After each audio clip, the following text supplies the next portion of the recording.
ಗುರುಭ್ಯೋ ನಮಃ ಹರಿ ಓಂ. ನನ್ನೆಲ್ಲ ಆತ್ಮೀಯರಿಗೆ ಭಕ್ತಿಪೂರ್ವಕ ನಮಸ್ಕಾರಗಳು. ಎಲ್ಲರೂ ಕ್ಷೇಮವಾಗಿದ್ದೀರಾ ಅಂತೇಳಿ ಭಾವಿಸುತ್ತೇನೆ. ಈ ಸಂಚಿಕೆಯಲ್ಲಿ ನಾನು ನಿಮಗೆ ವಿಶಾಖ ನಕ್ಷತ್ರದವರ ಸ್ವಭಾವ, ಯಾವ ವಿಚಾರವನ್ನು ಸರಿಪಡಿಸ್ಕೊಳ್ಬೇಕು, ಯಾವ ವಿಚಾರ ಲಾಭದಾಯಕ, ಯಾವ ವಿಚಾರ ಸ್ವಲ್ಪ ಮಟ್ಟಿಗೆ ಸಂಕಷ್ಟವನ್ನು ತಂದುಕೊಡುತ್ತೆ ಅಂಥೇಳಿ ನಾನು ತಿಳಿಸ್ಕೊಡ್ತೇನೆ. ವಿಶಾಖ ನಕ್ಷತ್ರ ಸದಾಕಾಲ ಈ ನಕ್ಷತ್ರದವ್ರದ್ದು ಗುಣ ಹೇಗಿರುತ್ತೆ ಅಂತ ಹೇಳಿದ್ರೆ ಸ್ಟ್ರೈಟ್ ಫಾರ್ವರ್ಡ್ನೆಸ್, ಕೋಪತಾಪ ಜಾಸ್ತಿ, ಯಾವುದನ್ನು ಕೂಡ ಮುಚ್ಚಿಡದೆ ತನಗೆ ಮನಸ್ಸಿಗೆ ಏನು ಅನ್ಸುತ್ತೋ ಅದನ್ನು ನೇರವಾಗಿ ಹೇಳತಕ್ಕಂಥ ವ್ಯಕ್ತಿಗಳಾಗಿರ್ತಾರೆ. ಈ ನಕ್ಷತ್ರದವರ ಮೊದಲು ಹಾಗೂ ಎರಡನೇ ಪಾದ ನಿಮಗೆ ತುಲಾ ರಾಶಿಲಿ ಬಂದರೆ 3 ಮತ್ತು 4ನೇ ಪಾದ ವೃಶ್ಚಿಕ ರಾಶಿಗೆ ಬರತಕ್ಕಂಥದ್ದು. ಇನ್ನು ಈ ನಕ್ಷತ್ರದವರ ಸ್ವಭಾವ ಯಾವ ರೀತಿ ಹೇಳೋಕ್ಕಿಂತ ಹಾಗೆ ಈ ನಕ್ಷತ್ರದಲ್ಲಿ ಒಂದು ಮಗು ಜನನವಾದರೆ ಯಾವ ಅಕ್ಷರದಲ್ಲಿ ಹೆಸರನ್ನು ಇಡಬೇಕಪ್ಪ ಅಂತ ನೋಡೋದಾದ್ರೆ ಪ್ರಮುಖವಾಗಿ ತಿ, ತು, ತೇ, ತೋ ಎಂಬ ಅಕ್ಷರದಲ್ಲಿ ಹೆಸರಿಡತಕ್ಕಂಥದ್ದು. ಈ ನಕ್ಷತ್ರದ ಅಭಿಮಾನ ದೇವತೆ, ಅದರ ನಕ್ಷತ್ರ ದೇವತೆ ಯಾವ್ದು ಬರುತ್ತೆ ನಕ್ಷತ್ರಕ್ಕೆ ಅಂತ ಹೇಳಿದ್ರೆ ಅದು ಗುರು ಬೃಹಸ್ಪತಿ ಗ್ರಹ ಬರತಕ್ಕಂಥದ್ದು. ರಾಕ್ಷಸ ಗಣ, ಸ್ವಲ್ಪ ಕೋಪತಾಪ ಜಾಸ್ತಿ ನಿಮಗೆ. ನಾನಾಗಲೇ ಹೇಳ್ದಂಗೆ ಸದಾಕಾಲ ಕೆಲಸಗಾರನ ತುಂಬ ಹುಮ್ಮಸ್ಸಿಂದ ಮಾಡಬೇಕು ಅಂತ ಅಂದ್ಕೊಳ್ಳೋರು, ಯಾವುದೇ ಕೆಲಸವನ್ನು ಕೊಟ್ಟರು ಅದನ್ನು ಪರಿಪೂರ್ಣವಾಗಿ ಮುಗಿಸ್ಕೊಳ್ಳದೆ ಮತ್ತೊಂದು ಕೆಲಸ ಕೈ ಹಾಕಲ್ಲ. ನೀವು ಒಂದು ಕೆಲಸ ಕೊಟ್ಟರೆ ಕಂಪ್ಲೀಟ್ ಆಗಲೇಬೇಕಾ, ಕೆಲಸ ಕಂಪ್ಲೀಟ್ ಆದಮೇಲೆ ಮತ್ತೊಂದು ಕೆಲಸವನ್ನು ತೆಗೆದುಕೊಳ್ತೀನಿ, ಈ ಥರ ಮನಸ್ಥಿತಿ ಇರತಕ್ಕಂಥ ವ್ಯಕ್ತಿಗಳು ನೀವು. ಈ ನಕ್ಷತ್ರದಲ್ಲಿ ಜನನವಾಗತಕ್ಕಂಥವ್ರು ಹಣಕಾಸಿಗೆ ತೊಂದರೆ ಪಡತಕ್ಕಂಥ ಅವಶ್ಯಕತೆ ಇರೋದಿಲ್ಲ. ಸ್ವಲ್ಪ ಸಿರಿವಂತರಾಗಿರ್ತಾರೆ ಅಥವಾ ಸ್ವಲ್ಪ ವಯಸ್ಕರ ಆದಮೇಲೆ ಖಂಡಿತವಾಗಿ ಒಳ್ಳೆ ಲಕ್ಷ್ಮೀನುಗ್ರಹವಾಗುತ್ತೆ. ಬುದ್ಧಿವಂತರು, ಆಚಾರ ಪ್ರಿಯರು, ಬಂಧು ಬಾಂಧವರೊಂದಿಗೆ, ಸ್ನೇಹಿತರೊಂದಿಗೆ ಉತ್ತಮ ಬಾಂಡಿಂಗ್ ಅಂದರೆ ಒಳ್ಳೆ ಸಂಬಂಧವನ್ನು ಇಟ್ಕೊಳ್ತಾರೆ. ಗುರು ಹಿರಿಯರಿಗೆ ತುಂಬ ಚೆನ್ನಾಗಿ ಭಕ್ತಿಪೂರ್ವಕವಾಗಿ ನಡ್ಕೊಳ್ತಾರೆ. ಹಾಗೂ ತಂದೆ ತಾಯಿಗಳ ಸೇವೆಯನ್ನು ವಯಸ್ಸಾದ ಕಾಲದಲ್ಲಿ ಇವರೇ ಮಾಡುವಂತಾಗ್ತಾರೆ. ಮನೆಯಲ್ಲಿ ಏನಾದ್ರು ಇವರೇ ಚಿಕ್ಕವರಾಗಿದ್ರು ದೊಡ್ಡವರಾಗಿದ್ರು ಯಾವ ಮಕ್ಕಳು ಕೈ ಬಿಟ್ಟರು ಕೂಡ ಈ ವಿಶಾಖ ನಕ್ಷತ್ರ ಇರುತ್ತಲ್ಲ ಆ ಮಕ್ಕಳನ್ನು ಕೈ ಬಿಡಲ್ಲ. ಖಂಡಿತವಾಗಿ ಮುನ್ನಡೆಸ್ಕೊಂಡಿರ್ತಕ್ಕಂಥ ಎಲ್ಲ ರೀತಿಯ ಒಳ್ಳೆ ಬುದ್ಧಿಯನ್ನು, ಒಳ್ಳೆ ಶಕ್ತಿಶಾಲಿ ಜೀವನವನ್ನು ಖಂಡಿತವಾಗಿ ನಡೆಸ್ಕೊಂಡು ಹೋಗ್ತಾರೆ. ಈ ನಕ್ಷತ್ರದವರ ಸ್ವಭಾವ ಪ್ರಮುಖವಾಗಿರ್ತಕ್ಕಂಥದ್ದು ಯಾವಾಗಲೂ ಕೂಡ ಒಂದಲ್ಲ ಒಂದು ಕೆಲಸವನ್ನು ಮಾಡಬೇಕು. ಜೀವನದಲ್ಲಿ ಸೈಲೆಂಟ್ ಆಗಿರಬಾರ್ದು, ಜೀವನದಲ್ಲಿ ಏನೋ ಸೋಂಬೇರಿ ಆಗಿರಬಾರ್ದು, ಜೀವನದಲ್ಲಿ ಸುಮ್ಮನೆ ಕೂತ್ಕೊಳ್ಬಾರ್ದು ಎಂಬ ಮನಸ್ಥಿತಿ ಇರತಕ್ಕಂಥವ್ರು. ಯಾವಾಗಲೂ ಕೂಡ ಈ ನಕ್ಷತ್ರದವರು ಸುಮ್ಮನೆ ಬೇಜಾರಾಗಿ ಕೂತ್ಕೊಳ್ಳೋದಕ್ಕೋ ಟೈಮ್ ಪಾಸ್ ಮಾಡೋದಕ್ಕೆ ಇಷ್ಟನೇ ಪಡಲ್ಲ. ಒಂದಲ್ಲ ಒಂದು ಕೆಲಸ ಮಾಡೋಣ, ಒಂದಲ್ಲ ಒಂದು ಕಲಿಕೆ ಇರಲಿ, ಒಂದಲ್ಲ ಒಂದು ಕಡೆ ಇನ್ಕಮ್ ಜನರೇಷನ್ ಆಗ್ತಾ ಇರಲಿ ಅಂತ ಚೆನ್ನಾಗಿ ಆದಾಯವಾಗಲಿ ಲಾಭವಾಗಲಿ ಅಂತ ಯೋಚನೆ ಮಾಡ್ತಾರೆ. ಯಾವಾಗಲೂ ಕೂಡ ಒಂದಲ್ಲ ಒಂದು ವಿಚಾರದಲ್ಲಿ ತುಂಬ ಚಟುವಟಿಕೆಯಿಂದ ಇರ್ತಾರೆ. ಎಂಥದೇ ಕಷ್ಟಗಳು ಬಂದರೂ ಕೂಡ ಎದುರಿಸತಕ್ಕಂಥ ಶಕ್ತಿ ಉಳ್ಳವರು. ಯಾರೇ ಕಷ್ಟದಲ್ಲಿದ್ದರೂ ಕೂಡ ಅವ್ರ ಜೊತೆ ಕೈ ಚಾಚಿ ಅವ್ರನ್ನ ಮುನ್ನಡೆಸತಕ್ಕಂತಹ ಶಕ್ತಿ ಉಳ್ಳತಕ್ಕಂಥವ್ರಾಗಿರ್ತಾರೆ. ಮನೆಯಲ್ಲಿ ಏನೇ ಸಮಸ್ಯೆಗಳಾದರೂ ಕೂಡ ಇವರ ಮಧ್ಯಸ್ಥಿಕೆಯಲ್ಲೇ ಎಲ್ಲವೂ ಕೂಡ ಪರಿಹಾರಗೊಳ್ಳತಕ್ಕಂಥದ್ದು. ಯಾವಾಗಲೂ ಕೂಡ ಬೇರೆಯವರ ಉಪಕಾರಕ್ಕೋಸ್ಕರ ಯಾವ ರೀತಿ ಬದುಕ್ಬೋದು, ನನ್ನಿಂದ ಯಾರಿಗೂ ತೊಂದರೆ ಆಗಬಾರ್ದು, ನಾನು ಮಾಡತಕ್ಕಂಥ ಕೆಲಸ 100 ಜನಕ್ಕೆ ಮಾದರಿಯಾಗಿರಬೇಕು, ಬೇರೆಯವರು ಅದನ್ನು ರೋಲ್ ಮಾಡಲ್ ಅಂತೇಳಿ ಫಾಲೋ ಮಾಡಬೇಕು, ನಾನು ಮಾಡತಕ್ಕಂಥ ಕೆಲಸ ಬೇರೆಯವರಿಗೆ ಸಹಾಯವಾಗಬೇಕು, ಈ ಥರ ಮನಸ್ಥಿತಿ ಇಟ್ಕೊಂಡು ಜೀವನ ಮಾಡತಕ್ಕಂಥವ್ರು.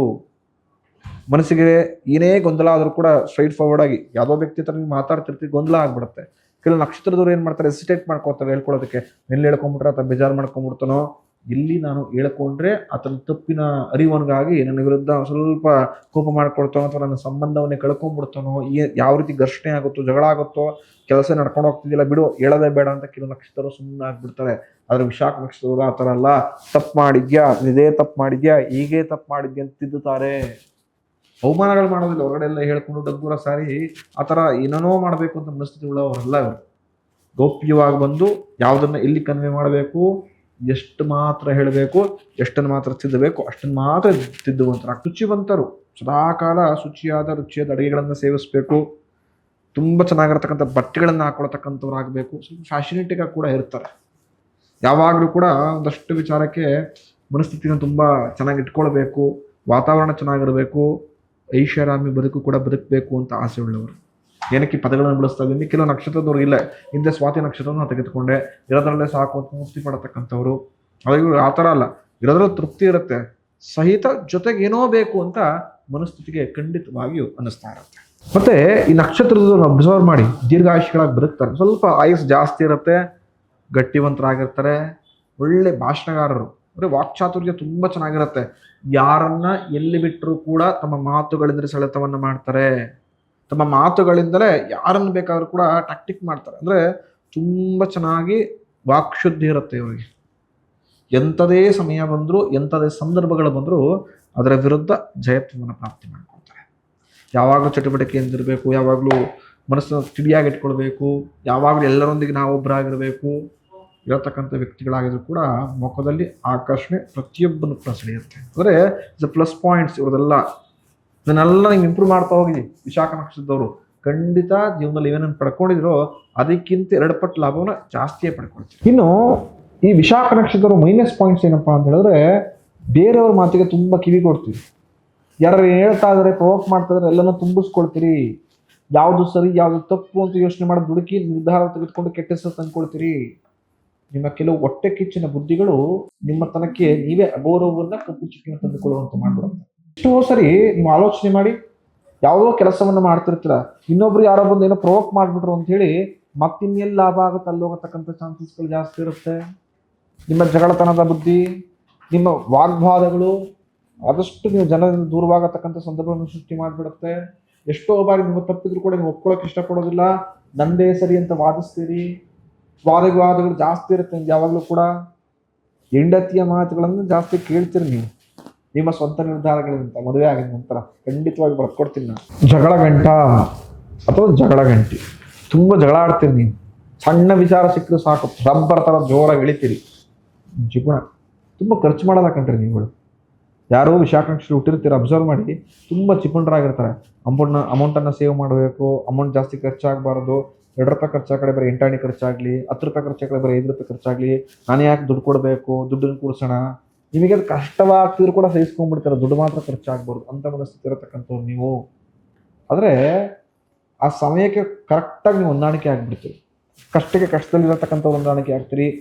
ಶ್ರೀಮಂತಿಕೆ ಬಂದರೆ ಶ್ರೀಮಂತಿಕೆಗೆ ಯಾವ ಥರ ಬೇಕು ಅದಕ್ಕೆ ಹೊಂದಾಣಿಕೆ ಆಗ್ತೀರಿ. ನಿಮ್ಮ ತನವನ್ನು ನೀವು ಬಿಟ್ಕೊಡೋದಿಲ್ಲ, ಆದರೆ ಜಿಪಣತನವನ್ನು ಕೂಡ ನೀವು ಬಿಟ್ಕೊಡೋದಿಲ್ಲ. ಅದು ನಿಮ್ಮ ಮೈನಸ್ ಪಾಯಿಂಟ್ ಅಂತ. ಕೆಲವೊಂದು ಕಡೆ ಭಗವಂತ ಕೊಡತಕ್ಕಂಥದ್ದು ಖರ್ಚು ಮಾಡಲಿ ಅಂತ ಉಳಿಸಿ ಏನು ಮಾಡ್ತೀರಿ. ಪ್ರತಿಯೊಬ್ಬರಿಗೂ ಕೂಡ ಒಂದು ಸೇವಿಂಗ್ಸ್ ಬೇಕು, ಫ್ಯೂಚರ್ ಬೇಕು, ಓಕೆ ಒಪ್ಕೊಳ್ತೀನಿ. ಆದರೆ ಈ ದಿನ ತೃಪ್ತಿಕರ ಇಲ್ಲದೆ ನಾಳೆಗೋಸ್ಕರ ಎಲ್ಲವೂ ಎತ್ತಿಟ್ಟು ಈಗ ಒಂದೊತ್ತು ಹಸ್ಕೊಂಡು ಮಲ್ಕೊಂಡ್ರೆ ಅದಕ್ಕಿಂತ ಮೂರ್ಖತನದ ಕೆಲಸ ಮತ್ತೊಂದು. ದಿನ ಹೊಟ್ಟೆ ತುಂಬಿಸ್ಕೊಳ್ಳಿ, ತದನಂತರ ಯೋಚನೆ ಮಾಡಿ. ನಂತರ ಅತಿಯಾದ ಹೊಟ್ಟೆ ತುಂಬಿಸ್ಕೊಳ್ಳತಕ್ಕಂಥ ಅತಿಯಾದ ಶೋಕಿಗಳು ಬೇಡ. ಒಂದು ಹೊತ್ತು ಊಟಕ್ಕಾದರೂ ಏನು ಬೇಕಾದ್ರೂ ಸರಿದೂಗಿಸ್ಕೊಂಡು ತದನಂತರ ನಾಳೆ ಬಗ್ಗೆ ಮೃಷ್ಟಾನ್ನ ಯೋಜನೆ ಬಗ್ಗೆ, ಭೋಜನದ ಬಗ್ಗೆ ಯೋಚನೆ ಮಾಡಿ. ಇವತ್ತೇ ಹೊಟ್ಟೆ ಹಸ್ಕೊಂಡು ನಾಳೆ ದಿನ ಎತ್ತಿಟ್ಬಿಟ್ರೆ ಒಳ್ಳೆ ಊಟ ಮಾಡ್ಬೋದು ಅಂತ ಯೋಚನೆ ಮಾಡಿದ್ರೆ ಏನು ಪ್ರಯೋಜನ? ಇವಾಗ ಶಕ್ತಿ ಇದ್ರೆ ತಾನೇ ನಾಳೆಗೆ. ಸೊ ಅದನ್ನು ವಿಶಾಖ ನಕ್ಷತ್ರ ಸ್ವಲ್ಪ ರೂಢಿ ಮಾಡಿಕೊಳ್ಬೇಕು. ಎಷ್ಟೋ ಬಾರಿ ನಿಮಗೆ ಸಿಗ್ತಾ ಇಲ್ಲ, ಬೇರೆಯವ್ರು ಸಿಕ್ತು ಅಂತ ತುಂಬ ಹೊಟ್ಟೆ ಕಿಚ್ಚು ಪಟ್ಬಿಡ್ತೀರಿ. ಎಷ್ಟೋ ನಿಮ್ಮ ಭಾವನೆಗಳು ವ್ಯಕ್ತನೆ ಪಡಿಸ್ತೇ ತುಂಬ ಮನಸ್ಸು ಕೊರಗ್ತೀರಿ. ಆ ಒಂದಷ್ಟು ಕೆಟ್ಟತನವನ್ನ, ಕೆಟ್ಟ ಬುದ್ಧಿಗಳನ್ನ ಬದಿಗೊತ್ತಿ ಖಂಡಿತ ಇನ್ನೂ ಒಳ್ಳೆ ಫಲವನ್ನು ಭಗವಂತ ಕೊಟ್ಟು ಕಾಪಾಡಿಕೊಡ್ತಾನೆ. ಎಷ್ಟೋ ಸಲ ನೀವು ಆಡತಕ್ಕಂಥ ಮಾತುಗಳೇ ನಿಮ್ಮ ವಿರುದ್ಧ ಶತ್ರುಗಳು ಜಾಸ್ತಿ ಆಗತಕ್ಕಂಥದ್ದಾಗುತ್ತೆ. ಸಾಹಸ ಪ್ರಿಯರು, ಆದರೆ ಅತಿಯಾದ ಹುಚ್ಚುತನದ ಸಾಹಸಗಳು ನಿಮಗೆ ಖಂಡಿತವಾಗಿಯೂ ಒಂದಷ್ಟು ಪೆಟ್ಟಾಗತಕ್ಕಂಥದ್ದು, ಬೆಡ್ ರೆಸ್ಟ್ ಆಗತಕ್ಕಂಥದ್ದು, ಒಂದಷ್ಟು ದಿನ ಆಕ್ಟಿವ್ ಆಗಿ ಓಡಾಡದೇ ಇರತಕ್ಕಂಥ ಪರಿಸ್ಥಿತಿ ತಂದು ಕೊಟ್ಬಿಡುತ್ತೆ. ಅತಿಯಾದ ಸಾಹಸ ಬೇಡ. ಸಾಹಸ ಮಾಡಿ, ಸಾಹಸ ಕ್ರೀಡೆಗಳನ್ನು ಮಾಡಿ ಖಂಡಿತ. ಆದರೆ ಅತಿಯಾದ ಸಾಹಸ, ಶಕ್ತಿ ಮೀರಿ ಏನೋ ಮಾಡಕ್ಕೆ ಹೋಗ್ತೀನಿ ಅಂಥೇಳಿ ಇರೋದನ್ನು ಕೂಡ ಕಳ್ಕೊಳ್ಳುವಂಥರಾಗಬೇಡಿ. ನಿಮಗೆ ರೋಗ ಬರಲ್ಲ ಕಣ್ರಿ, ಬಂದರೆ ಖಂಡಿತವಾಗಿ ನಿಮ್ಮನ್ನು ಬಿಟ್ಟು ಹೋಗೋದ ತಿಳಿದಿಳ್ಕೊಳ್ಳಿ. ವಿಶಾಖ ನಕ್ಷತ್ರದವರು ಯಾವುದೇ ಕಾರಣಕ್ಕೂ ನಿಮಗೆ ಆರೋಗ್ಯ ಸಮಸ್ಯೆ ಬರಲ್ಲ, ಬಂದರೆ ನಿಮ್ಮನ್ನು ಬಿಟ್ಟು ಅದು ಹೋಗಲ್ಲ. ಸೊ ಹಾಗಾಗಿ ಆರೋಗ್ಯವನ್ನು ತುಂಬ ಚೆನ್ನಾಗಿ ನೋಡ್ಕೊಳ್ಳುವಂಥರಾಗಿ. ಇನ್ನು ವಿಶಾಖ ನಕ್ಷತ್ರದವ್ರಿಗೆ ಯಾವ ಕೆಲಸ ಕಾರ್ಯದಲ್ಲಿ ಅಭಿವೃದ್ಧಿ ತುಂಬ ಚೆನ್ನಾಗಿ ಉಂಟಾಗತ್ತಪ್ಪ ಅಂತ ಹೇಳಿದ್ರೆ, ಸ್ಕೂಲ್ ನಡೆಸಿ, ಎಜುಕೇಷನ್ ಇನ್ಸ್ಟಿಟ್ಯೂಷನ್ ನಡೆಸಿ, ಡಾಕ್ಟರ್ ಆಗ್ಬೋದು, ಅಥವಾ ಒಳ್ಳೆ ಶಿಕ್ಷಕರಾಗ್ಬೋದು ನೀವು, ಅಥವಾ ಸಮಾಜದಲ್ಲಿ ಅವರು ಚೆನ್ನಾಗಿರತಕ್ಕಂಥ ಬಿಸ್ನೆಸ್ ನಡೆಸಿದ್ರೆ ಖಂಡಿತವಾಗ್ಲೂ ಆಗುತ್ತೆ. ಆಹಾರ ಪದಾರ್ಥಗಳ ವ್ಯಾಪಾರವನ್ನು ಮಾಡ್ತೀನಿ, ದಿನಸಿ ವ್ಯಾಪಾರ ಮಾಡ್ತೀನಿ, ಖಂಡಿತವಾಗತಕ್ಕಂಥದ್ದು. ವೈದ್ಯಕೀಯ ಕ್ಷೇತ್ರ ನಿಮ್ಮದಾಗಿರತಕ್ಕಂಥದ್ದು, ಎಲ್ಲ ವಿಚಾರವನ್ನು ತೆಗೆದುಕೊಂಡು ವ್ಯಾಪಾರ ಉದ್ಯೋಗವನ್ನು ಮಾಡಿದ್ರೆ ಖಂಡಿತ ಶುಭವನ್ನು, ಲಾಭವನ್ನು ನೋಡುವಂತಾಗ್ತದೆ. ಭವಿಷ್ಯ ದರ್ಶನ ಯೂಟ್ಯೂಬ್ ಚಾನಲ್ನ ಯಾರು ಸಬ್ಸ್ಕ್ರೈಬ್ ಮಾಡ್ಕೊಳ್ಳೋ ಆದಷ್ಟು ಬೇಗ ಸಬ್ಸ್ಕ್ರೈಬ್ ಮಾಡ್ಕೊಳ್ಳಿ.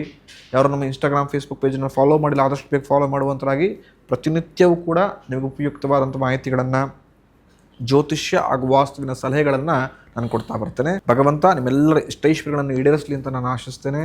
ಮುಂದಿನ ಸಂಚಿಕೆಯಲ್ಲಿ ಮುಂದಿನ ವಿಷಯದೊಂದಿಗೆ ನಾವು ಸಿಗೋಣ. ಶುಭವಾಸ್ತು.